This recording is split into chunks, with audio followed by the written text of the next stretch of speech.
Periyar Maniammai Institute of Science and Technology, Tanjavur. Aerospace engineering with specialization in unmanned aerial vehicle. Minnambalam நேயர்களுக்கு வணக்கம். India Pakistan போர் அந்த தாக்குதல் தொடர்ந்து கொண்டே இருக்கின்றது. இதை பற்றி ஓய்வு பெற்ற இந்திய விமானப்படை அதிகாரி ஏர் மார்ஷல் திரு மாதேஸ்வரன் அவர்களிடம் பேச இருக்கின்றோம். வணக்கம். வணக்கம். இந்த தாக்குதல் தொடர்ந்து கொண்டேதான் இருக்கிறது. இப்ப நேற்றிலிருந்து பார்த்தோம் அப்படின்னா அதிகமான ட்ரோன்கள், ஏவுகணைகள் முறியடிக்கப்பட்டிருக்கிறது. பாகிஸ்தான் அனுப்பியது இந்திய தரப்பிலிருந்து அப்படிங்கிற செய்திகள் வெளியாகி கொண்டிருக்கிறது. அப்போ என்ன நடந்திருக்கு நமக்கு? வெல், முதல்ல வந்துட்டு இத கிளியரா நம்ம அண்டர்ஸ்டாண்ட் பண்ண வேண்டியது, பேல்காம் டெரரிஸ்ட் அட்டாக்ல அதனுடைய கண்டினியூட்டி நம்ம 2019க்கும் போகணும். அப்போ 2017, 18, 19ல் பாகிஸ்தானுக்கு ரொம்ப கிளியரா மெசேஜ் நம்ம அனுப்பணுங்கிறதுல தான் பாலக்கோட் ஸ்ட்ரைக் பண்ணணும் நாம. அதுக்கப்புறம் கொஞ்சம் இடைவெளி இருந்திருக்குது. இப்போ திருப்பி அவங்க ஆரம்பிச்சிருக்காங்கன்னா, ஒரு முக்கியமான காரணம், பாகிஸ்தான்ல இன்டர்னல் ப்ராப்ளம்ஸ் நிறைய ஆயிடுச்சு. அது அவங்க ஸ்டேட்டஸ் அண்ட் எக்கனாமிக் கொலாப்ஸ்ங்கிற மாதிரி அந்த ஸ்டேஜுக்கு வந்திருக்கு ஒன்று. ரெண்டாவது, மக்களுடைய கான்ஃபிடென்ஸ் அவங்க மிலிட்ரி மேலே, ஏன்னா மிலிட்ரி தான், ஆர்மி தான் அங்கே வீல் பண்ணுது. அதனால கிட்டத்தட்ட இது ஒரு இன்டைரக்ட் ஆர்மி ரூல்ங்கிற மாதிரி ஆகுது. அது மக்களுக்கு நல்லா புரிஞ்சிருக்கு. அதனால நிறைய அதிருப்தியும் நிறைய இருக்கு. அது ஒன்று. ரெண்டாவது, பார்டர்ல தாலிபான், தெஹ்ரிகே தாலிபான் அவங்க பெரிய ப்ராப்ளம். அது ஆப்கானிஸ்தான் பார்டர்ல அவங்க ஆர்மி கிட்டத்தட்ட 3-4 வருஷமா அதில் மாட்டிக்கிட்டு அவங்களுடைய ஆக்ஷன்ஸ் அங்கே போயிட்டு இருக்கு. பலுச்சிஸ்தான்ல ரெபெல்லியன் ரொம்ப ஸ்ட்ராங்கா வலுவடைஞ்சிருக்கு. அதுலயும் ப்ராப்ளம் இருக்கு. இதுல வந்துட்டு முக்கியமா சரி, இதை மக்களுடைய அட்டென்ஷன் டைவர்ட் பண்ணி நேஷனலிசம்ங்கிற இதுல எல்லாரையும் ஒன்று கொண்டு வந்து திருப்பி இந்த மாதிரி ஒரு அதிருப்திக்கு டைவர்ஷனரி டாக்டிக்ஸா பண்ணுங்கிறது தான் பயல்காம் பண்ணிருக்கலாம். அது ஒன்று. ரெண்டாவது, ஜெய்ஷே முகமது, எல்இடி இவங்க எல்லாருமே ஸ்டேட் ஸ்பான்சர் டெரரிஸ்ட் குரூப்ஸ். இன்டர்நேஷனலா ப்ரோஸ்கிரைப் பண்ண டெரரிஸ்ட் குரூப்ஸ் இருந்தாலும் பாகிஸ்தான் ஸ்டேட் சப்போர்ட் இல்லாமல் அவங்களாம் அங்கே இருக்க முடியாது. அதனால திருப்பி அவங்க அதை பண்ணியிருக்கும் போது இப்போ கட்டாயமா ஒரு ரொம்ப ஸ்ட்ராங் ரெஸ்பான்ஸ் கொடுத்து தான் ஆகணும். ரெண்டாவது, டெரரிசம் ஒழிச்சு கட்டப்படணுங்கிறத உலகத்துக்கு தெரியப்படுத்தணும். பாகிஸ்தானுக்கு ரொம்ப ஸ்ட்ராங் மெசேஜ் பண்ணணும். இந்த மாதிரி நீங்க பண்ணீங்கன்னா உங்களுடைய விளைவுகள் ரொம்ப அதிக விலை கொடுக்க வேண்டியது இருக்கும் அப்படிங்கிற மெசேஜ் கொடுக்கறதுக்கு தான் இந்த ஸ்ட்ரைக் 7ஆம் தேதி காலையில நம்ம பண்ணியிருக்கோம். 9 இடங்கள்ல 21 டெரரிஸ்ட் லொகேஷன்ஸ். இப்போ அவங்களுடைய ரெஸ்பான்ஸ் பார்த்தோம்னா, இதுல முக்கியமான பாலக்கோட்ல நம்ம பார்டரை கிராஸ் பண்ணி அட்டாக் பண்ணோம். இந்த தடவை நம்ம வெப்பன்ஸ், ரொம்ப advance weapons, precision weapons use பண்ணி ஏர்கிராஃப்ட் பார்டர் கிராஸ் பண்ணாம ஸ்டாண்ட் ஆஃப் ரேஞ்ச்ல இருந்து அட்டாக் பண்ணிருக்கோம். அது ஒன்று. ரெண்டாவது, அதனுடைய இம்பாக்ட் வந்து கொஞ்சம் ஜாஸ்தியாவே இருந்திருக்கு. ஏன்னா ஜெய்ஷே முகமது லீடருடைய ஃபேமிலியே 10 பேர் இறந்துட்டாங்கிற மெசேஜ் வந்திருக்கு. அது ஒன்று. அதனால நிறைய சேதங்கள் ஏற்பட்டதுனால பாகிஸ்தான் இது கட்டாயமா திருப்பி ரெஸ்பாண்ட் பண்ணி அது ஈக்குவலான சேதத்தை இந்தியாவுக்கு கொண்டு பண்ணணும். அதே சமயத்துல பாகிஸ்தான் ஒரு இமேஜ் திருப்பி கொண்டு வரணும். அவங்க ஒன்றும் சும்மா உட்கார்ந்துட்டு இருக்கல, திருப்பி ரெஸ்பாண்ட் பண்றாங்கிற மாதிரி இந்த இம்பாக்ட்னால தான் அவங்களுடைய ரெஸ்பான்ஸ் இருந்திருக்கு. அதே சமயத்துல ரொம்ப பெரிய போராச்சுன்னா பாகிஸ்தானால உடஞ்சிரும், நாடே உடஞ்சி போயிடும். அதனால அது கீழே இருக்கிற ஒரு த்ரெஷோல்ட்ல தான் அவங்க ரெஸ்பாண்ட் பண்ணிட்டு இருக்காங்க. அந்த ரெஸ்பான்ஸ் தான் ட்ரோன்ஸ், மிசைல்ஸ், ராக்கெட்ஸ், இந்த அட்டாக்ஸ் தான் யூஸ் பண்றாங்க. எல்ஓசியில ஆர்டிலரி ஏதாவது ஒரு ப்ராப்ளம் ஆச்சுன்னா அங்க ஆர்டிலரி எக்ஸ்சேஞ்ச் ஃபயருங்கிறது 50 வருஷமா நடக்கிற விஷயம் அது. ஆனா அதுல இப்போ இன்னும் பெருசா அவங்க வந்துட்டு அட்டாக் பண்ண ஆரம்பிச்சாங்கன்னா இப்ப நம்ம அதுக்கு தகுந்த மாதிரி பதிலடி கொடுப்போம். ஆர்மி போஸ்ட் ஃபைட் பண்றது அதெல்லாம் இப்ப இப்ப எஸ்கலேட் ஆயிருக்கு அந்த லெவலுக்கு. ஆனா ட்ரோன்ஸ் வச்சு நம்ம ஏரியாஸ்ல நம்ம 15 டவுன்ஸ் ஒரு ஏர்ஃபீல்ட்ஸ் அட்டாக் பண்றதுங்கிறது கொஞ்சம் நம்மளுக்கு அக்செப்ட் ஆகாத ஒரு எஸ்கலேட்டரி ஆக்டிவிட்டி. அதுக்கு முக்கியமா அத எஸ்கலேஷன் கண்ட்ரோல் நம்ம கையில இருக்கணும். பிகாஸ் ஸ்ட்ராங்கான அடி கொடுக்கணும். அதே சமயத்துல நம்மளுக்கு போருங்கிறது பெரிய அளவுல போருங்கிறது தேவையில்லாத ஒண்ணு. அது பண்ணக்கூடாது இப்ப. அதனால இந்த எஸ்கலேஷன் கண்ட்ரோல்ங்கிறது இந்தியா கிளியரா கையில வச்சிட்டு இருக்கு. அதனால அதுக்கு தகுந்த மாதிரி பதிலடி கொடுத்துட்டு இருக்கோம். அப்ப எப்ப ஒரு அவங்க புரிய வருதோ, இது இது ரொம்ப காஸ்ட்லியான எஃபர், இனிமே இதுல இந்த மாதிரி பண்ணக்கூடாது, நம்ம நெகோசியேஷன் டாக்ஸ்ல, பீஸ் டாக்ஸ்ல போயிட்டு இது ரிசால்வ் பண்ண பார்க்கலாங்கிற அவங்க டேபிளுக்கு வரும்போது தான் அவங்களுக்கு அது புரியும். அது இப்போ நம்ம தொடர் தாக்குதல் அப்படிங்கிறத நடத்திக்கிட்டே இருக்கிறோம். இப்போ பாலக்கோட்ல ஒரு சர்ஜிக்கல் ஸ்ட்ரைக் அதோட நின்னுடுச்சு. ஆனா இப்போ பாகிஸ்தான் இப்போ நம்ம மேல தாக்குதல் நடத்தணும் தொடர் தாக்குதலா இருக்கு. அப்போ இந்தியாவுடைய ஒரு இலக்கு என்னவாக இருக்கு சார்? முன்ன இருந்ததற்கும் இப்ப இருந்ததற்கும் வேறுபாடு. இந்தியாவோட இலக்கு வந்துட்டு நான் சொன்ன மாதிரி எஸ்கலேஷன் கண்ட்ரோல். அதாவது திருப்பி பெரிய அளவுல நம்ம அடிக்கலாம். அப்ப அது வந்துட்டு அது ஃபுல் ஸ்கேல் வார் ஆயிடும். அதனால அது நம்ம அவங்களுடைய military, industrial targets, government targets அது இன்னும் நம்ம அடிக்க ஆரம்பிக்கல. அது ஏன்னா அந்த லெவலுக்கு போனா அப்புறம் டிக்ளரேஷன் ஆஃப் வார் மாதிரி ஆயிடுது அது. அதனால அவங்களும் அவங்களுடைய மிலிட்டரியை வந்துட்டு பெரிய அளவுல இன்வால்வ் ஆகாம இருக்கிறாங்க. நம்ம நாட்டுக்குள்ளேயே நம்ம ஏர்ஃபோர்ஸ், மிசைல்ஸ் ஆக்டிவா இருக்கிறது அது வேற விஷயம். ஆனா எப்ப பார்டரை கிராஸ் பண்றோமோ, ஏர்கிராஃப்ட் பார்டரை கிராஸ் பண்ணதோ இல்ல ஆர்மி பார்டரை கிராஸ் பண்ணதோ அது பெரிய விஷயம் அது. அதனால அது பெரிய எஸ்கலேஷன்.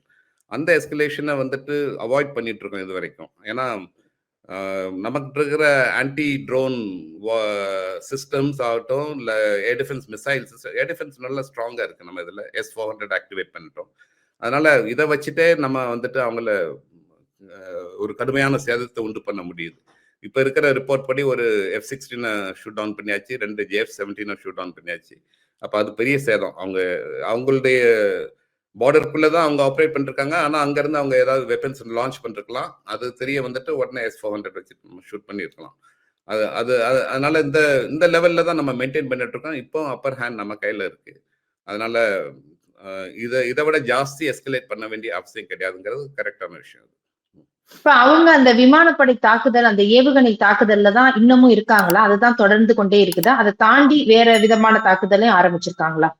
இதுதான் என்ன சொல்றோம்னா, 2 நியூக்ளியர் வெப்பன் ஸ்டேட்ஸ் வந்து கான்ஃபிளிக்ட் இந்த மாதிரி இதுல இருக்கும்போது நியூக்ளியர் த்ரெஷோல்டுக்கு ரொம்ப கீழால, அதுவும் ஃபுல் ஸ்கேல் வார், கன்வென்ஷனல் வார் கூட எஸ்கலேட் ஆகாம ஆப்ரேட் பண்ணோம்னா ஒரு த்ரெஷோல்டுக்குள்ள ஆப்ரேட் பண்ணி ஆகணும். அது 2 பேரும் அண்டர்ஸ்டாண்ட் பண்ணிருக்காங்க.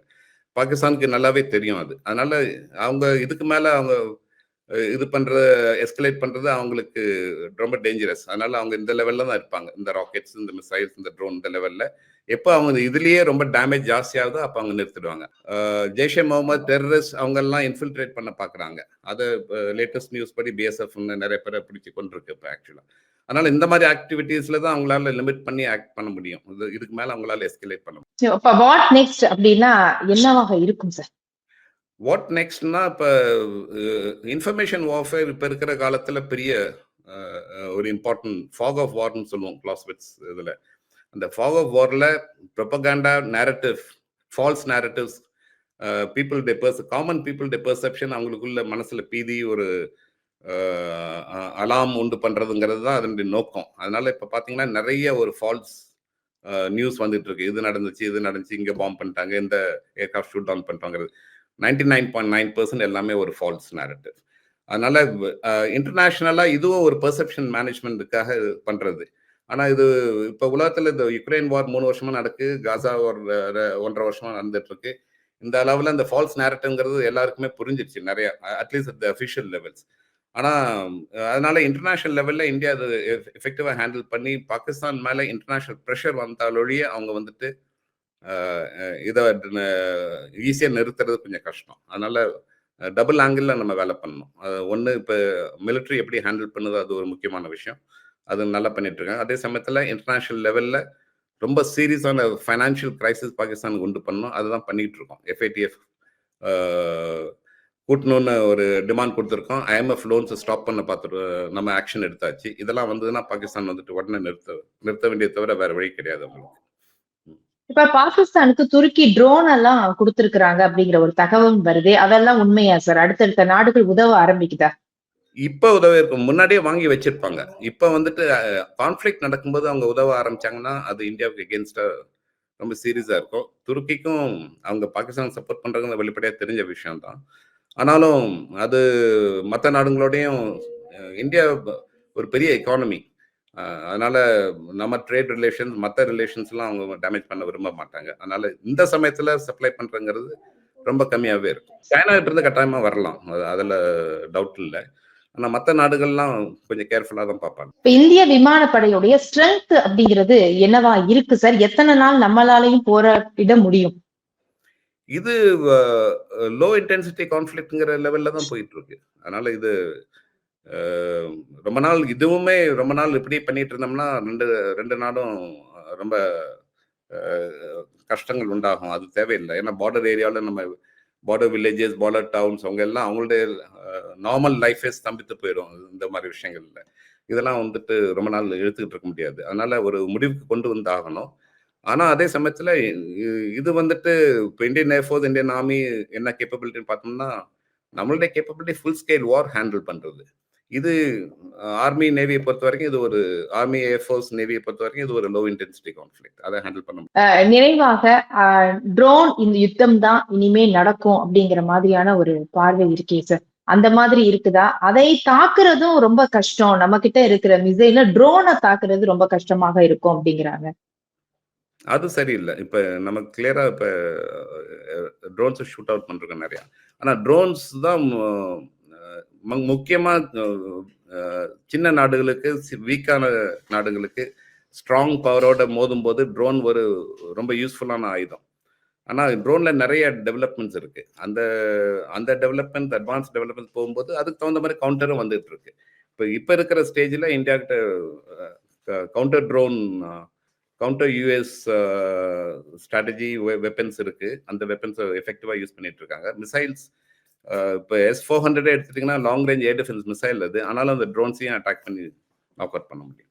ஆனால் என்ன விஷயம்னா ட்ரோன் வந்துட்டு காஸ்ட் ரொம்ப குறைவு. அதனால பாகிஸ்தான் மாதிரி நாடுகளுக்கு அது லெஸ் எக்ஸ்பென்சிவ். அந்த ஒரு ட்ரோனை ஒழிக்கிறது நம்ம ரொம்ப ஒரு விலை உயர்ந்த ஒரு மிசைலை யூஸ் பண்ணுறோம்னா நம்மளுக்கு எக்ஸ்பென்சிவ்.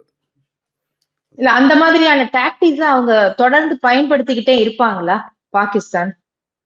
அது இப்போ இந்த கான்ஃப்ளிக்ட் ஒரு பேச்சுவார்த்தைக்கு வந்துருதுன்னு வச்சுக்கோங்க. அதுக்கப்புறம் பீஸ் டைம்ல அக்கேஷனலா அவங்க இந்த மாதிரி நீடில் பண்றதுக்கு சான்ஸ் இருக்கு. அந்த ட்ரோன்ஸ் வந்துட்டு சர்வே பண்றதுக்கு, இந்த ட்ரோன் அட்டாக்கிங்கே ஒன்று அதை டெரரிஸ்ட் மேல பிளேம் பண்ணலாம். அப்படிதான் அவங்க இத்தனை வருஷம் பண்ணிட்டு இருக்காங்க.